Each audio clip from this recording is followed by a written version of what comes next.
makes you feel. So this is my precursor. Just because you didn't get an award today doesn't mean you didn't do a good job this week. It does not mean that. It just means that if someone got an award, maybe they did something a little extra. Maybe we just happened to see it, or wherever the case is, right? We talked today at lunch about doing the right thing when no one's looking, right? The red light example, right? You're at your light right next to your house. It's a red light.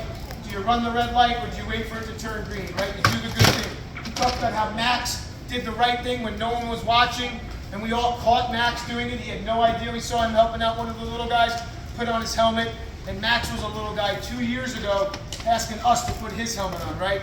So we talk about that kind of stuff. And again, that's not to say that you weren't doing that. It's just to say that when we talk to the coaches and we ask them who we saw the most doing those things in between sessions, who were the guys that wasn't hanging out under the tent so much when we were asking them to get on the field, who were the guys that were the leaders of the group, we came up with these names as a collective coaching staff. All right? So, first things first, this guy here, he's got a heck of a personality. I know he doesn't know if he's going to go in one direction or the other with the two sports he loves. I've really got some good time to watch him from a distance this week, especially during lunch and in the locker room, in those different areas. An older guy, very cool in my opinion, had a chance to kind of take it any way he wanted to this week, and instead he decided to work really hard, he decided to try to learn, and he's decided to try to help the people that were younger than him. No surprise that he's an awesome wrestler too. Matt Rivera. Yeah.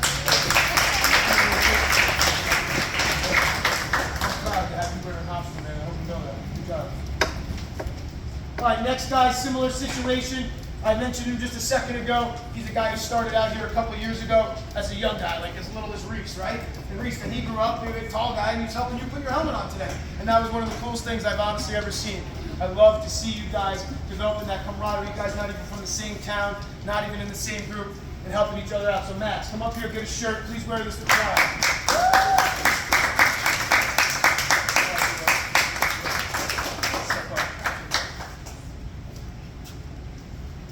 Next guy, this guy got awesome personality.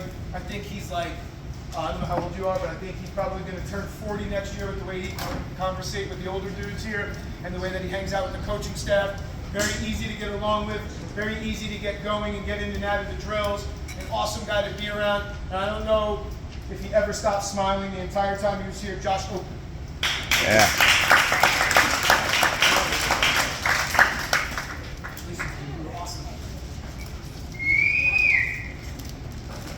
All right, outside, I got some parents probably want to get out of here. I apologize. Next guy here. This guy is my man. Where is he? Nate. Nate Ginnison, second happiest guy here, if not the first happiest guy here. Nate! Another guy we look forward to over the years. Nate, take this. Hold on a second. Take this. You got to maybe one of these guys here. Might help you out with a little stringing or something like that before you leave. If you're really nice, I'm going to look an eye on. All right? Great job, buddy. Proud of you. These are called evolution. All right, next guy here. Same guy, brought the personality the whole week. Definitely a guy that I saw get tougher as the week went on. Guy who maybe shed a couple tears early on in some situations, and later in the week had an opportunity to, and decided to go the other route. Last 2 days, didn't miss one session out on the field, and I'm really proud of that. So, Reese Van.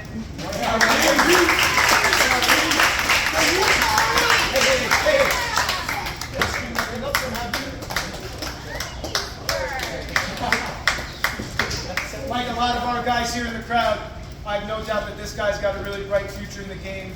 We have a joke here with some of our quiet guys. Coach Barry's like this. If he was on fire, he wouldn't ask you to put him out. He's just the most easygoing guy in the world. This guy falls under that same umbrella. He's a heck of a lacrosse player. I hope he wants to stay on Long Island a couple years down the road. Kevin Enright.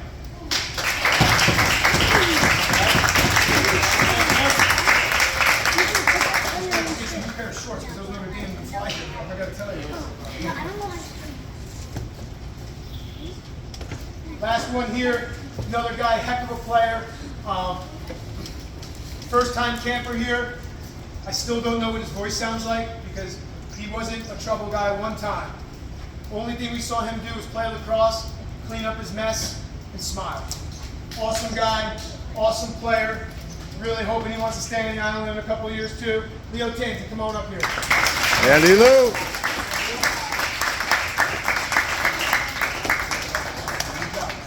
With that said, one more time, I just want to thank you all for coming and spending time with us this week.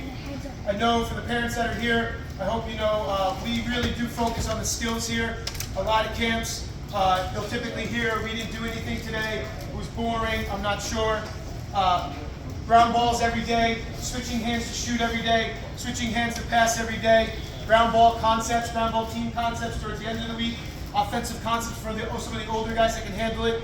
Our goal for your kids here is that they'll be able to do the things on the field in the games today that they need to do to be successful. For those of you that are going into your tryouts, you'll have a little bit more smoother stick handle. You'll have a little bit of a stronger snap of the wrist. You'll have a little bit more of a diligent offhand. You'll have a little bit more of an understanding of how to get your hips behind the ground ball. And we hope because of that, you see your games improve in these next couple weeks. Don't be afraid to put the stick down and have a little bit of fun, but never give it up. Thank you so much. Make sure you thank your parents. None of us, including me, would be here without them. Thank you. Thank you, Coach.